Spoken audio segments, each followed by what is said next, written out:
But I want to investigate your thinking a little bit. Do you think it's morally wrong to initiate physical force against someone who hasn't violated anybody's rights? What are you talking about? To use force to take their money or their property, if they haven't violated anybody's rights. What force are you talking about? Give me an example of force. Well, when you tax somebody, you forcefully extract their money, right? Are taxes voluntary? Yeah, you don't have to pay them. Really? You don't pay them. If you don't pay your taxes, you go to jail. Right. You weigh that. So there's a cause and effect. You think that they're voluntary? You think taxes are voluntary? Everything in life is voluntary. You really? don't have to do it. If you're true libertarian, you don't have to do anything because the government said it. Well, let me ask you a question. If you're willing to pay the consequence. If an armed robber puts a gun to your head and says, "Give me your wallet," I don't have to give it to them. And you give it to him, have you given it to him voluntarily? Yeah, because I don't have to give it to him.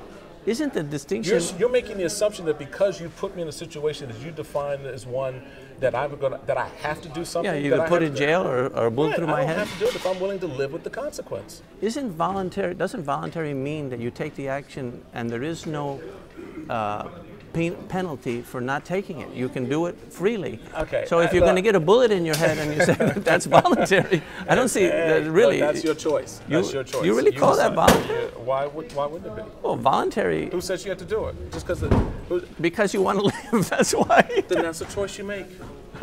You have the rationale, the reasons why you made the choice. But I want to live, therefore I will give you my wallet. Involuntary actions. You're making an assumption, of course, that the gun has bullets in it. Yeah, usually the term voluntary means that you can take it without suffering any penalty or downside. No, it doesn't necessarily mean that. No? So if you have a gun to your head, you're doing voluntary choices? If you put a gun to your daughter's head and said you have to go to the University of South Florida. You can do things that are voluntary. Would that be voluntary? It doesn't necessarily mean that there's no penalty associated with it. Well, voluntary, I understood it, was when there is no force or intimidation or threat of force. Well, you're using all these hot words. Force and intimidation doesn't necessarily.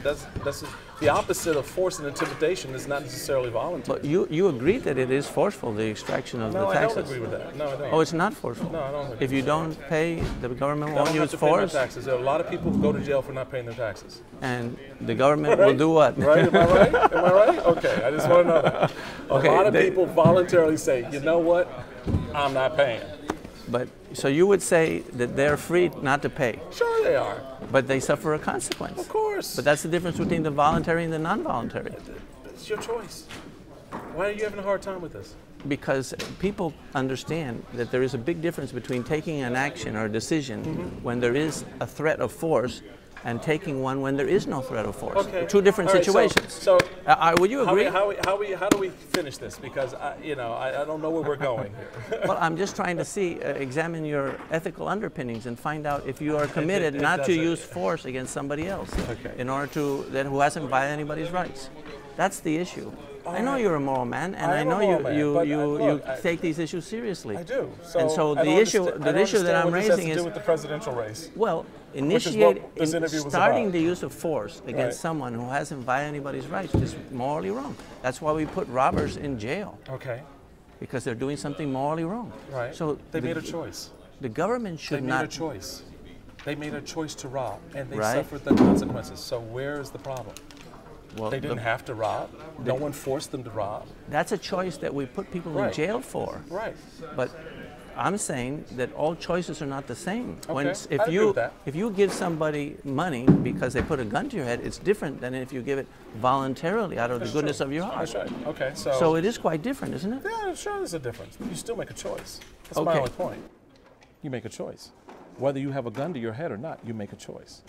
Free will, God gave it to us. Use it. People do every day.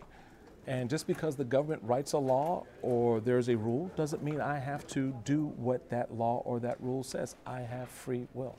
Absolutely. You have free will and you can jump off a cliff or get shot by but when you take an action under duress, we call that under duress. Okay. It's different than if you take an action freely, voluntarily. Sure it is. So that's what the distinction I'm trying to make. But I don't see the government holding a gun to my head to pay taxes? Well, if you don't pay the taxes, as you said before, they just take it out. If you don't pay the taxes, they send you to jail or they fine you. It's a consequence. I know that's the consequence of not paying taxes. Okay. So I want to thank you for giving us a great interview. I'm glad you think so. I didn't know we were going there for a moment. It was interesting to understand your thinking, and I appreciate your time. Well, no, I appreciate being with you. Thank you very much. Take care of yourself. All right. Very good. You guys take care. Okay. I'm going. Can I go now? Yeah, absolutely. I'm free. You did a good job.